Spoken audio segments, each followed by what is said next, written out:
What's up YouTube, and welcome to another Supergirl video review. So we've got all kind of crazy wacky adventures here in this episode. So it pretty much centers around Cadmus again trying to just get rid of the aliens. They hate the aliens. I'm not really sure why they hate the aliens. They're kind of scared of them, but really, you've got Superman who comes out and saves everyone, you've got Supergirl, and I'm assuming in this continuity, because Superman's been around for a while, you've got all the other people who came and helped as well.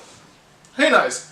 But big reveals this episode as well. Now, we started off with a makeover for Mike, for the alter ego now of Mon-El. We got him to try and work at Capco, and you end up banging Miss Tessa Back, or whatever her name is, which is, again, that's Eve, so that is the same woman from the Richard Donner Superman. Obviously it's not the same woman, but it's similar, same character kind of thing going on. Nice little homage there.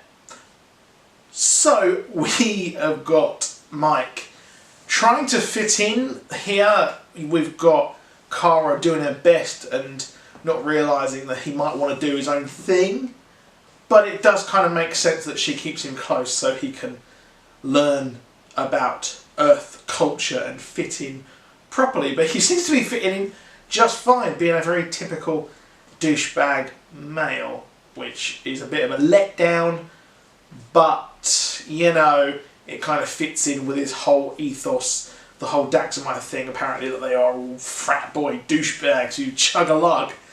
So there is that as well. So I guess it kind of makes story sense, but this episode just felt like a complete mess. You had this going on, you had obviously Jimmy Olsen slowly becoming the Guardian, which is pretty cool when he picked up the metal kind of thing and had his shield as the Guardian, which I thought was pretty neat, a nice little Easter egg, but it's nice that they're trying to fit Jimmy Olsen in here with the rest of the cast because he's feeling completely redundant.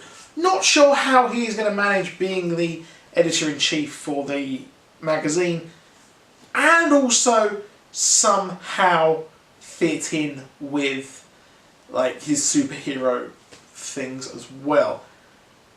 Who knows? Maybe he's got a time turner or something, I don't know.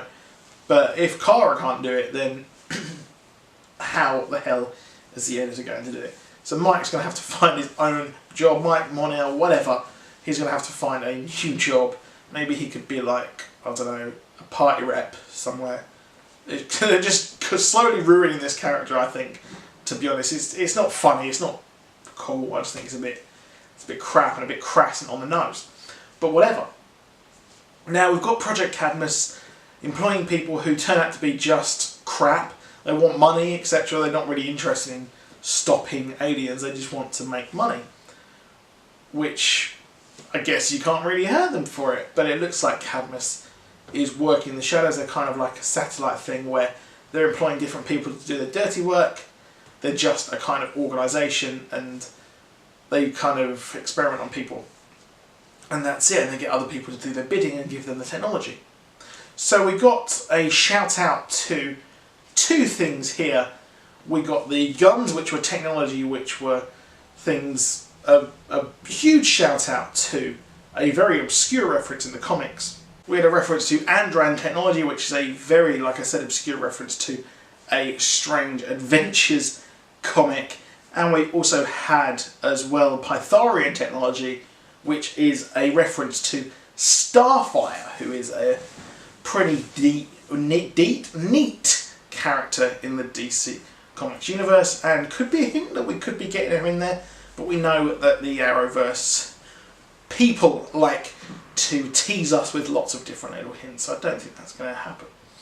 Now the big thing, other than Jimmy Olsen becoming or working towards a superhero or becoming a hero, is the head of Project Cadmus being the parent of Lena and Lex Luthor, which I'm assuming she is the mother of Lex Luthor, so it kind of, I guess the apple didn't fall too far from the tree there for her.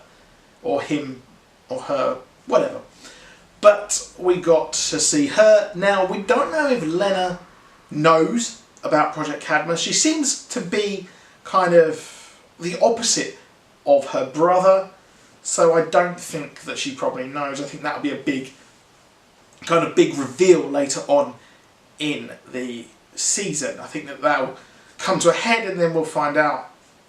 And maybe this will turn Lena evil and join the family business of being a dick, or it will just push her towards being even more upstanding and trying to fix things, but it won't help the Luthor Corp at all, I don't think. But we're probably going to see more of Cadmus's machinations later on in the season, and it looks like, I reckon they're probably going to get their hands on Mon-El at some point. I think that Mon-El will put his suit on and they'll capture him or something, and they'll discover how to take Kryptonians on, or not Kryptonians, sorry, to take on Daxamites, or deal with that kind of similar sort of anatomy. Because it does strongly overlap, I think. Now, sure, there is someone out there who doesn't agree with that, so let me know in the comments. But it was an okay episode. Like I said, it was very messy. It wasn't necessarily bad, it's just I personally didn't enjoy it. And I'm not really enjoying Supergirl. The last 2 episodes have felt a bit drab for me personally, especially when Arrow and Flash are on point so much. And Supergirl started strong. I think that might be due to the whole Superman thing coming in, but I think that they need to kind of get rid of the love storyline. We've got Alex as well there, which is going to be an interesting thing. I hope they handle that LGBT romance quite well. I hope that they don't ruin it. I hope that it is handled very tastefully.